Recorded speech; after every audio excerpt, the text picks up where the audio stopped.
그날 나는 퇴근길에 집 근처 쇼핑몰에 들렀습니다. 시간은 오후 8시를 넘을 무렵이었습니다.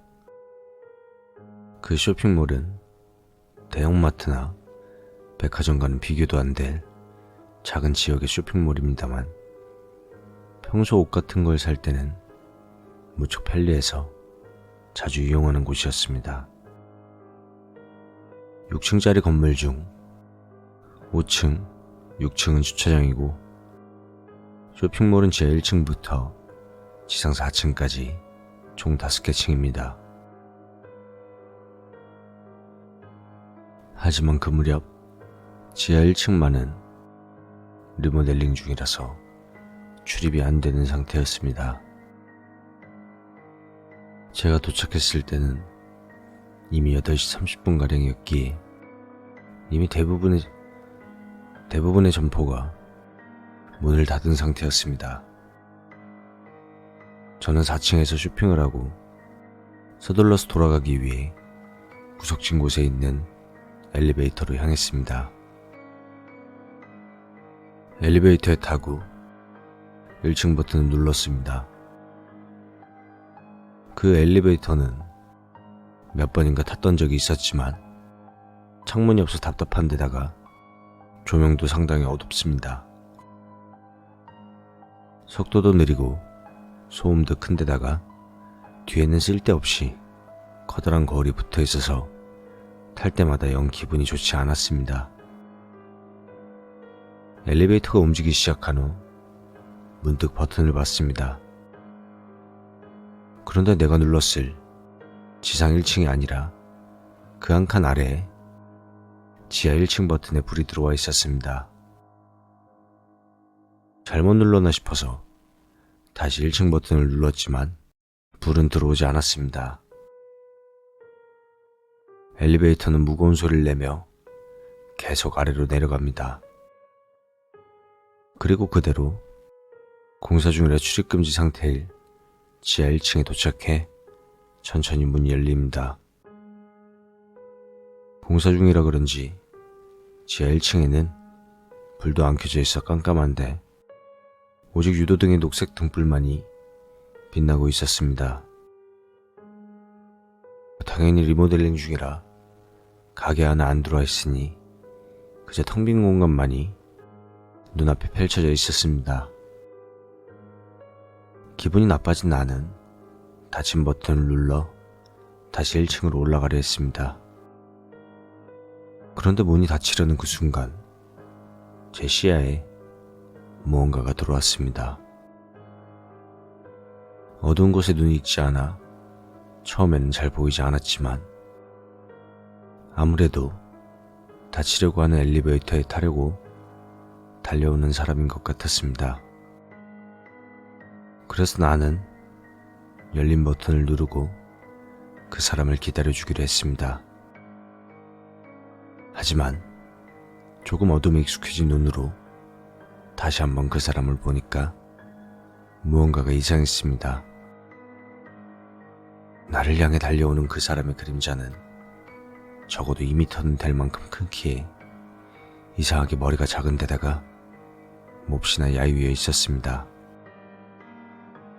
그런 사람이 어두운 바닥을 양손을 뒤로 돌려 깍지를 낀 채 몸을 구불구불 흔들어 넘어질 것 같은 모습으로 달려오는 것이었습니다.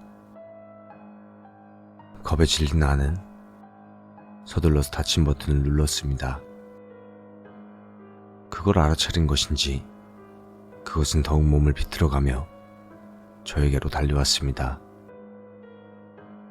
나는 너무나도 무서워서 계속해서 닫힌 버튼을 눌렀습니다. 간신히 천천히 문이 닫히기 시작하던 그때 유도등의 빛이 비쳐 그 사람의 모습이 살짝이나마 보였습니다. 머리에는 머리카락 하나 없었고 자세히 보이진 않았지만 발 역시 맨발이었습니다.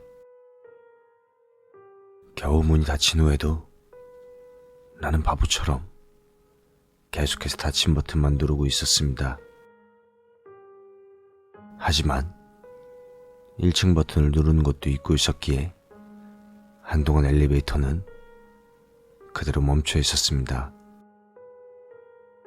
한참 후에야 당황해서 1층 버튼을 눌렀는데 그와 동시에 엘리베이터 문에서 쾅 하고 누군가 힘껏 친 것 같은 그런 소리가 울려 퍼졌습니다.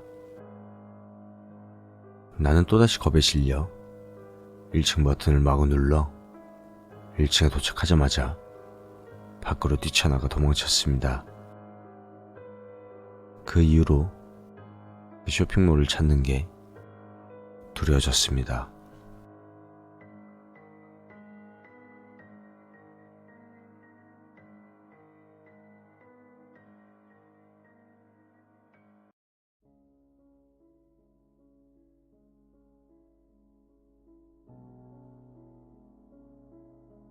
야, 여러분. 안녕하십니까? 오늘도 영 날씨가 꿀꿀하네요. 기분 나쁘게 말입니다.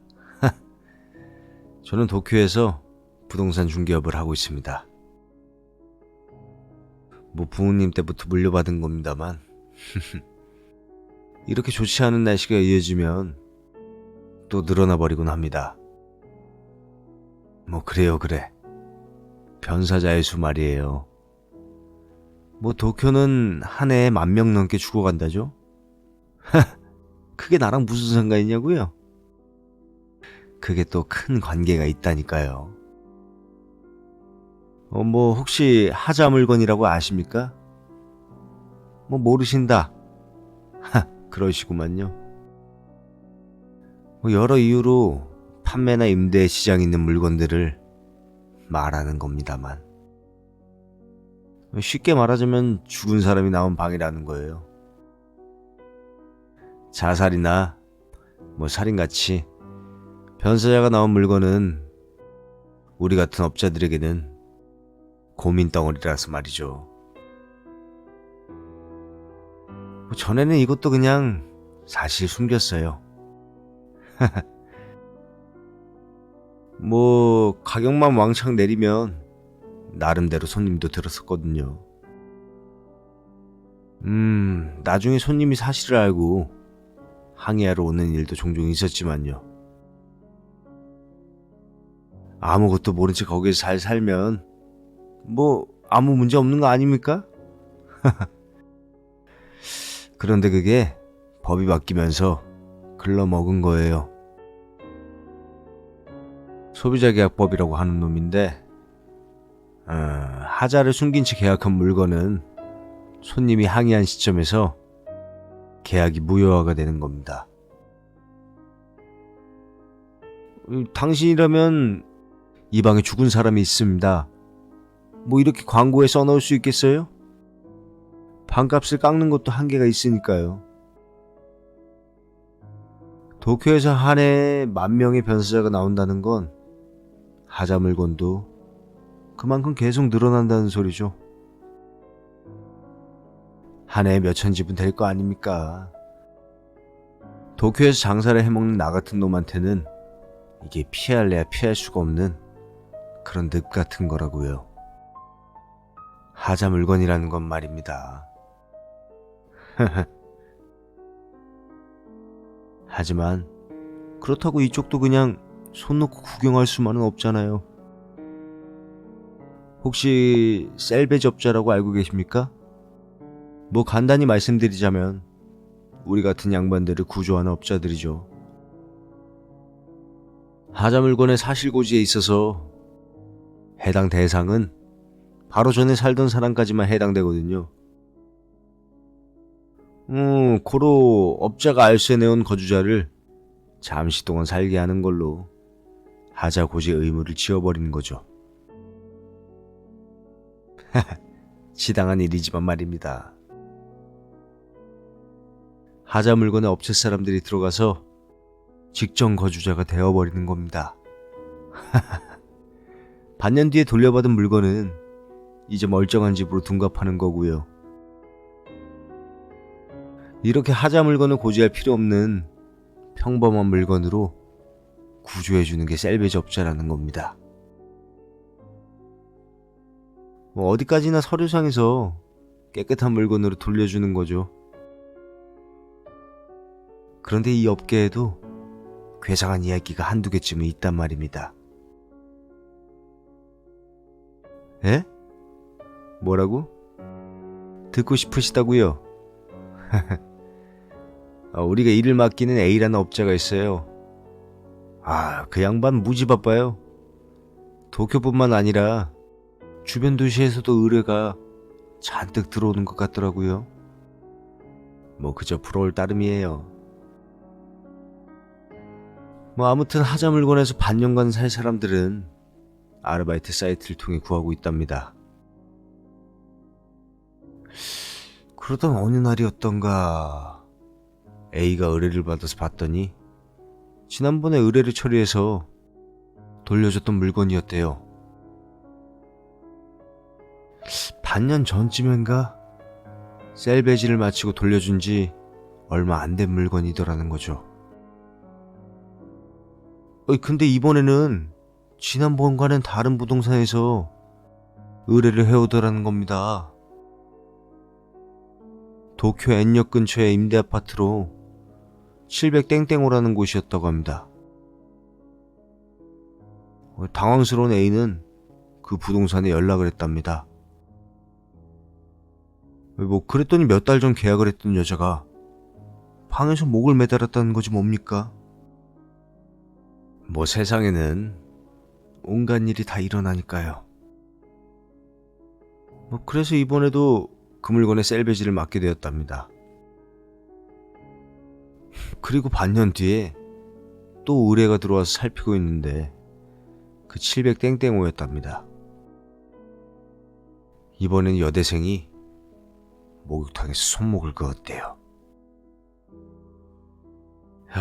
이게 뭔가 기묘하다는 생각에 A가 자료를 좀 찾아봤더니 A 내에서만 3번째로 맞는 일이라는 겁니다. 거기다가 그것도 딱딱 맞춰서 반년마다 귀신같이 일이 들어오는 거예요.